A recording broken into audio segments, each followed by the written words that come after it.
नामदेव जी की तरफ मंदिर का मुख हो गया और कीर्तन करने लगे और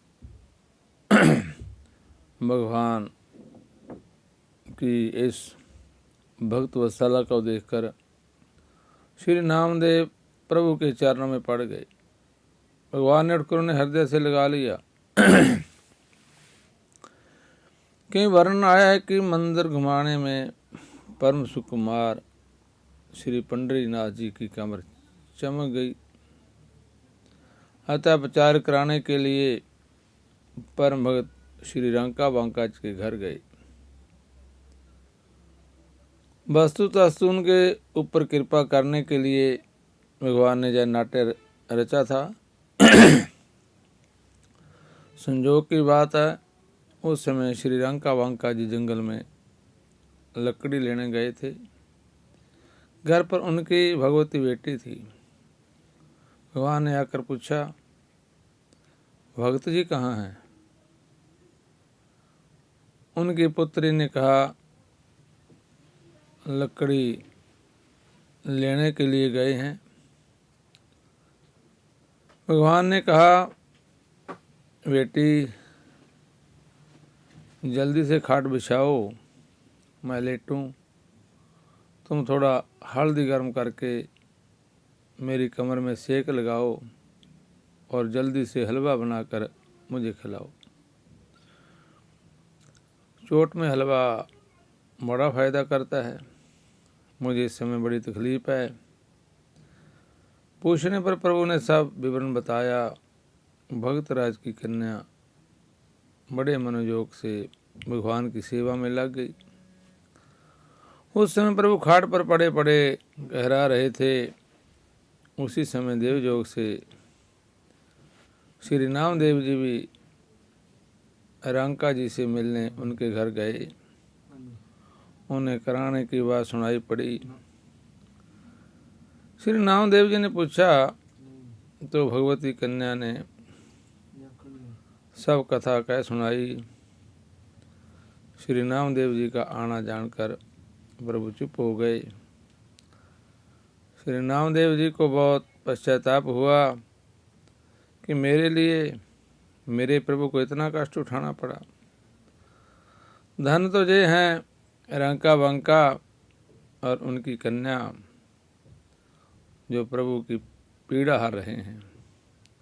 मैं भागा तो प्रभु को सुख दे नहीं सका, अपराध और कर बैठा। श्री नामदेव जी प्रभु जी के चरणों में पड़कर बारंबार क्षमा याचना करने लगे। ऐसे ही बहुत तरह की भगवान की सेवा शुश्रूषा करके उन्होंने क्षमा याचना की। भगवान प्रसन्न हुए और भी भगवान उनके साथ ऐसी लीलाएं करते रहते थे। एक बार अकस्माती सायंकाल में श्री नामदेव जी के घर में आग लग गई। पर आप तो बड़े प्रेमी संत थे। जल थल और अग्नि में सर्वत्र अपने प्यारे प्रभु को ही देखते रहते थे। अतः अपने दूसरे घर में जा जो सुंदर पदार्थ घी गुड़ आदि जलने से रह गए थे उन्हें वे उठा उठा कर जलती हुई आग में डालते हुए प्रार्थना करने लगे, हे नाथ, हे प्रभु, इन सब वस्तुओं को भी स्वीकार कीजिए। भक्त की ऐसी सुंदर भावना देखकर भगवान ने प्रकट होकर दर्शन दिया और हंसकर बोले कि अत्यंत कोमल मुझ श्याम सुंदर को तीक्ष्ण असहाय अग्नि की ज्वाला में भी देखते हो। श्री नामदेव जी ने कहा, हे प्रभु, यह आपका भवन है, आपके अतिरिक्त दूसरा कौन यहाँ आ सकता है। जय सुनकर प्रसन्न होकर प्रभु अंतर्धान हो गए। अग्नि शीतल हो गई। दूसरे दिन भगवान श्री कृष्ण रुक्मिणी सहित मजदूर का रूप धारण करके आए और केवल भोजन प्रसाद पर श्री नामदेव जी के छप्पर को वैसे सुंदर बनाया जैसे कि आप स्वयं सुंदर और अनुपम है। श्री रुक्मिणी जी ने मिट्टी और गोबर से घर को लीप पोत कर सुंदर किया। दूसरे गांव के पड़ोसी लोग छप्पर की सुंदरता देखकर आश्चर्यचकित हो गए और श्री नामदेव जी से पूछने लगे कि किस मजदूर ने यह छप्पर बनाया है, हम भी ऐसा छप्पर बनवाएंगे और मुँह मांगी जो उसे अच्छी लगे वह मजदूरी देंगे। श्री नामदेव जी ने कहा, ऐसा छप्पर बनवाने के लिए अपना तन मन और प्राण सारा कुछ उस मजदूर पर निछावर कीजिए तो वह छप्पर बनावेगा। श्री नामदेव जी उस समय भजन में तल्लीन थे। पास पड़ोस के लोगों ने जाकर सुनाया कि घर में आग लगी है, जल्दी चलो, परंतु ये नहीं उठे। इसके दो कारण हैं। भजन में मन लगा था, घर एवं घर की वस्तु सब भगवान की ही हैं। ऐसे ही अग्नि भी भगवत स्वरूप ही है। ऐसे ही प्रभु को सब सर्व जगह देखते रहे और अपनी वस्तु प्रभु आत्मसात कर रहे हैं। इसके लिए द्वे कैसा, तब पड़ोस वालों ने अपना कर्तव्य विचार कर जहाँ तक बना पाता घर में से वस्तु निकाल कर वार की। जब नामदेव जी का नियम प्रेम पूर्वक पूर्ण कर उठे तो उन्होंने वो वस्तुएं भी अग्नि में डाल दी और बोले, तदीयं वस्तु गोविंद तुभ्यमेव समर्पये गृहाण सम्मुखो भूत्वा प्रसीद परमेश्वर। गांव वालों ने कहा, नामदेव जी क्या कर रहे हैं? ये बोले, ठीक कर रहा हूँ, प्रभु की वास्तु प्रभु को समर्पित कर रहा हूँ। इससे लोग बड़े ही दुखी हुए क्योंकि बड़ी कठिनाई से बचा पाए थे, कुछ न कुछ वैभ इन्होंने स्वाहा कर दिया। कुछ लोगों ने आगे बढ़कर इन ऐसा करने से रोकने की चेष्टा की। इन्होंने उन्हें धर्म की सुगंध दिला दी। गांव वाले रुष्ट हो गए कि देखो तो, हम लोगों ने तो मानवता के नाते अपने प्राणों की बाजी लगाकर इनकी भलाई की और यह उल्टे हमें ही बेवकूफ़ बना रहे हैं। हम लोगों ने बचाया सो तो गलत किया और जय जला रहे हैं सो ठीक कर रहे हैं। देखो कैसी विपरीत बुद्धि हो गई। इसके बाद गांव वालों ने आपस में पंचायत की कि देखो भाई, इन्होंने हम सब का तिरस्कार किया है तो खबरदार, कोई भी ना तो इनकी शान शबावे ना किसी प्रकार का सहयोग ही करे। फिर क्या था, सभी गांव एक मत, कोई भी इनसे पूछता ही नहीं कि तुम कैसे रहोगे, कहाँ रहोगे। ठंड के दिन थे तो वहाँ ठिठुरते रहते और अन्य लोग अपने मकानों में मौज करते। भक्त वत्सल भगवान से भक्त का कष्ट नहीं देखा गया, अतः प्रभु ने अपने पार्षदों से कहा, भाई चलो, अब तो नामदेव जी की शान हम ही लोगों को बनाना पड़ेगा। पार्षदों को बड़ा कौतूहल हुआ कि प्रभु क्या कर रहे हैं। इनके तो संकल्प मात्र से अनंत कोटि ब्रह्मांड बनाने वाले बनते भी रहते हैं, बिगड़ते भी रहते हैं। फिर भी प्रभु जी की आज्ञा शिरोधार्य कर चलने लगे तो महारानी श्री रुक्मिणी जी भी साथ लग गई। तब भगवान ने कहा, चलती हो तो वहाँ तुम्हें भी कुछ करना पड़ेगा, केवल तमाशा देखने के लिए मैं साथ नहीं ले चलूँगा। इन्होंने सभी कार्य कर लिया तो इनको भी साथ ले लिया।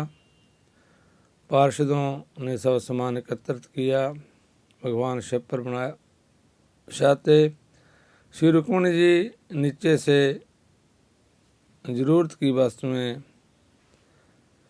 लकड़ी, तृण, रस्सी आदि ले आती। जो शान छा गई तो भगवान ने श्री रुक्मिणी जी से कहा, देखो दीवार काली हो रही है। श्री रुक्मिणी जी से कहा, देखो दीवार काली हो रही है। शान तो मैंने जैसे तैसे छाप दी है, अब पोताई करना आपका काम है। महारानी श्री रुक्मिणी जी ने अपने कर कमलों से पूरे घर की लिपाई की एवं आंगन के फर्श में चौका लगाया। एक बात जहाँ स्मरण रखने की है कि प्रभु का छाना और चौका लगाना कोई नई बात नहीं है। यह तो प्रभु का प्राणाभ्यास है।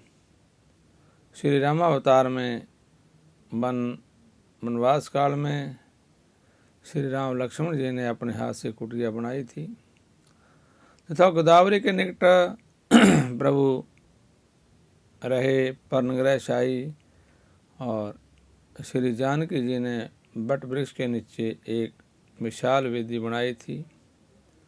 उस पर रोज चौका लगाती थी, क्योंकि वहाँ बैठकर श्री राम जी मुनियों के साथ कथा श्रवण करते थे। यथा बट सहाया वेदिका बनाई, सिया निज पान सरोज सुहाई। जहाँ बैठ मुनिगण सहित नित्य सिया राम सुजान। सोने कथा त्यह सब आगम निगम पुराण। रामायण में ऐसे आता है। भगत के जहाँ भगवान के सेवा करने के अनेकों प्रसंग श्री भगतमाल जी में प्राप्त होते हैं। श्री कृष्ण रुक्मिणी ने अपने को धन्य माना श्री नामदेव जी की शन बनाकर। श्री नामदेव जी से लोग पूछते कि तुम्हारी शन जैसी शान हम भी शुभावेंगे, बताओ क्या मजदूरी लगेगी। श्री नामदेव जी ने कहा, भैया यह शान बहुत महंगी पड़ेगी। पहले तो उस शान छाने वाले पर अपने तन मन प्राण न्यौछावर करने पड़ेंगे। अपने सगे संबंधियों से नाता तोड़कर उसे नाता जोड़ना पड़ेगा। इसके बाद मुस्कुरा करके श्री नामदेव जी ने कहा,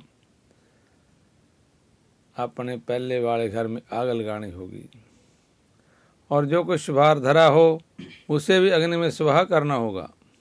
इसके बाद तब ऐसी शान छाई जा सकेगी।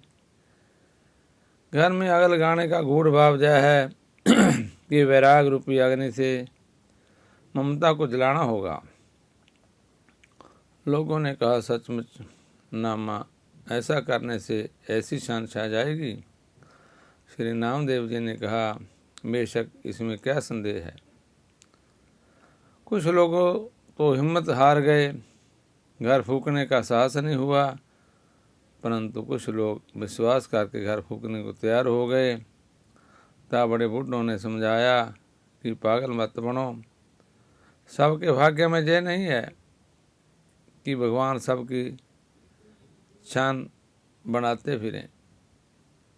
ऐसा भाग्य तो श्री नामदेव जी का ही है। यदि देखा देखी स्पर्धा करोगे तो दुख पाओगे। कहावत है, देखा देखी साधे जोग, छिजे काया वाडे रोग।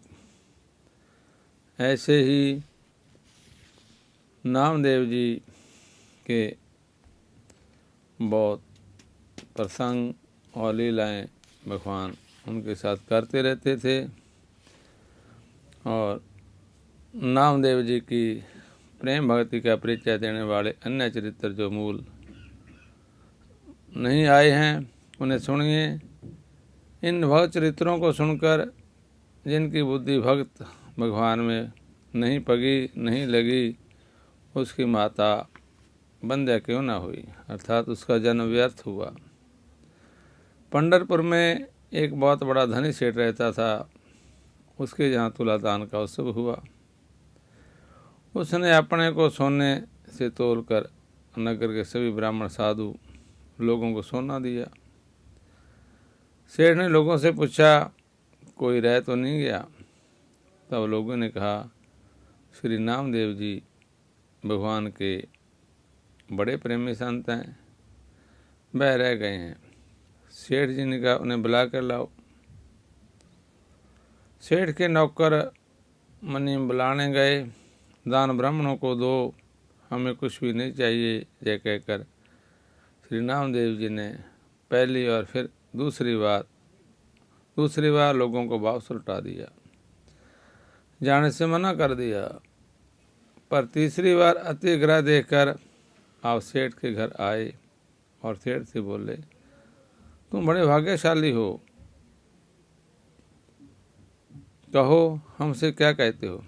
सेठ जी ने कहा, आप मेरे द्वारा दिए गए कुछ धन को स्वीकार कीजिए, जिससे मेरा कल्याण हो।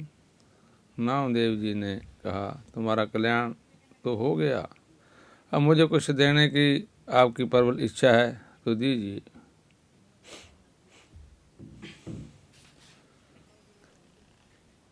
ऐसे ही भगवान की लीला थी। एक अनुरागी संत की सेवा करने से 100 वैष्णवों की सेवा का फल प्राप्त होता है। एक बार श्रीमद् वल्लभाचार्य जी से एक भक्त ने कहा, मेरा विचार है 100 ब्राह्मणों को भोजन कराने का। तो आचार्य जी ने कहा, एक वैष्णव को भोजन करा दो, 100 ब्राह्मण भोजन का पुण्य हो जाएगा। भक्त ने कहा, यदि 100 वैष्णवों को भोजन कराऊं? तो श्री आचार्य प्रभु ने कहा, एक अनुरागी संत को पवा दो, वह पुण्य तुम्हें एक अनुरागी संत के पवाने से प्राप्त हो जाएगा। भगत ने कहा, यदि 100 अनुरागियों को भोजन कराऊं तो? श्रीमद् वल्लभाचार्य महाप्रभु के नेत्र सजल हो गए। बोले, भैया वह अनुरागी मिलेंगे ही नहीं। रहो ने नामदेव रागी कहने से जहाँ एक और यह संकेत है कि उनको देना परम आवश्यक है, परम पुण्य वह है, वही जय भी भाव है कि उनको कुछ देना सहज नहीं है, वह भला सब कुछ लेने ही लगे। जय नामदेव जी एवं साहूकार दोनों ही बातें करने लगे। श्री नामदेव जी भक्त होने के नाते बड़भागी हैं। यथा सोई गुण आए सोई बड़भागी, जो रघुवीर चरण अनुरागी। एवं श्री नामदेव जी ने साहूकार को भी बड़भागी कहते हुए उनके दान पुण्य की सराहना की।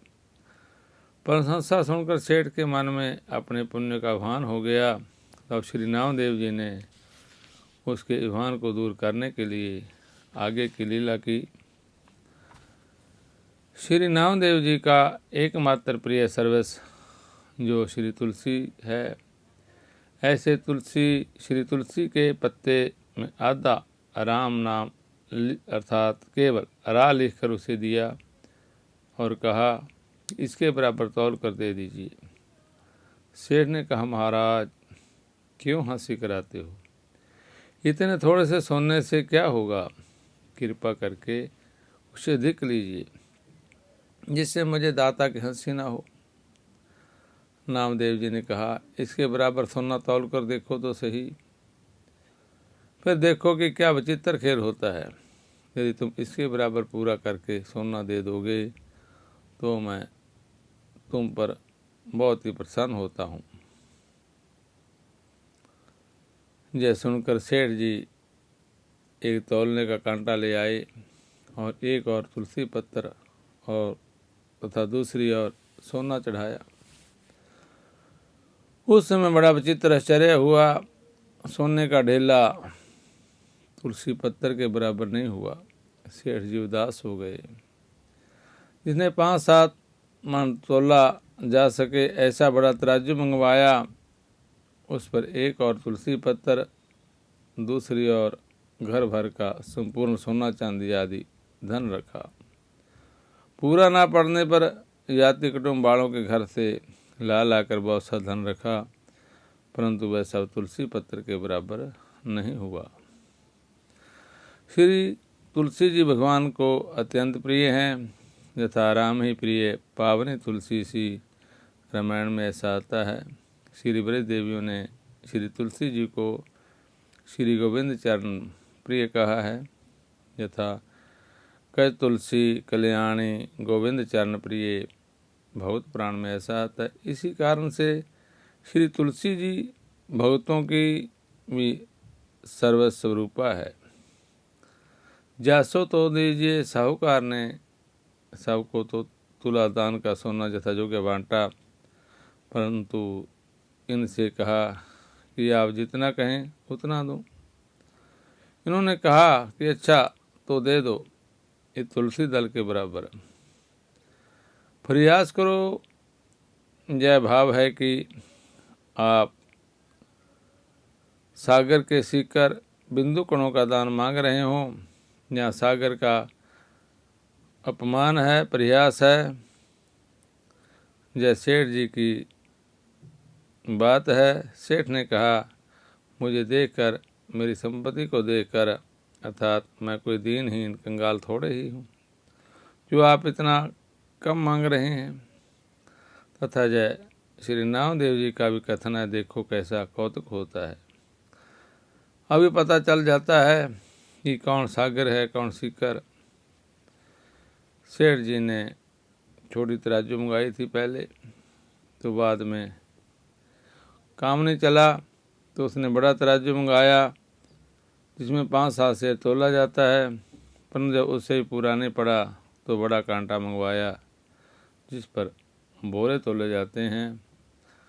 श्री राम नाम लिखता तुलसी पत्र के महत्व को देखकर घर के सभी स्त्री पुरुषों के समेत सेठ जी को बड़ा शोक तथा दुख हुआ। श्री नामदेव जी ने विचारा कि अभी इन्हें तुलसी पत्र एवं राम नाम की महिमा का पूरा अनुभव नहीं हुआ है, इसलिए वे बोले आप सब दुख ना माने, एक काम और करें, शायद उससे पूरा पड़ जाए। मैं यह है कि आप लोगों ने जितना व्रत दान और तीर्थ स्नान आदि पुण्य कर्म किए हों उनका संकल्प करके जल डाल दीजिए। लोगों के मन में आया, हाँ अवश्य ही इस पुण्य से तुलसी पत्र अधिक न होगा। सभी लोगों ने पुण्य का स्मरण कर संकल्प पढ़कर जल डाला, पर इस उपाय के करने से भी काम न चला। जिधर तुलसी पत्र रखा था वह पलड़ा अपने पैर भूमि में गाड़ रहा था। यही देखकर सभी लोग लज्जित हो गए और प्रार्थना करने लगे कि इतना ही ले लीजिए। श्री नामदेव जी ने कहा हम इस तुच्छ धन को लेकर क्या करें, हमारे पास तो राम नाम धन है, यह धन उसकी बराबरी नहीं कर सकता है। इस धन से कल्याण होने वाला नहीं है। नाम की और तुलसी की महिमा देखकर आज से ही इस धन को तो समझो और राम नाम रूपी धन से प्रेम करो, गले में तुलसी धारण करो, राम नाम जपो। यह कहकर श्री नामदेव जी ने सबके हृदय में भक्ति का भाव भर दिया। सबकी बुद्धि प्रेम रस से भीग गई। अपने विचार किया कि सेठ जी के धन संपत्ति की तो तौल हो गई, और सब मिलकर ही आधे नाम के भी बराबर नहीं हुई। अब इनके धर्म को भी तोल लेना चाहिए जिसका इनको बड़ा अभिमान है। ऐसे ही दृष्टांत आता है कि तुलसी दल की महिमा क्या है, से चर्चा आगे के भाग में।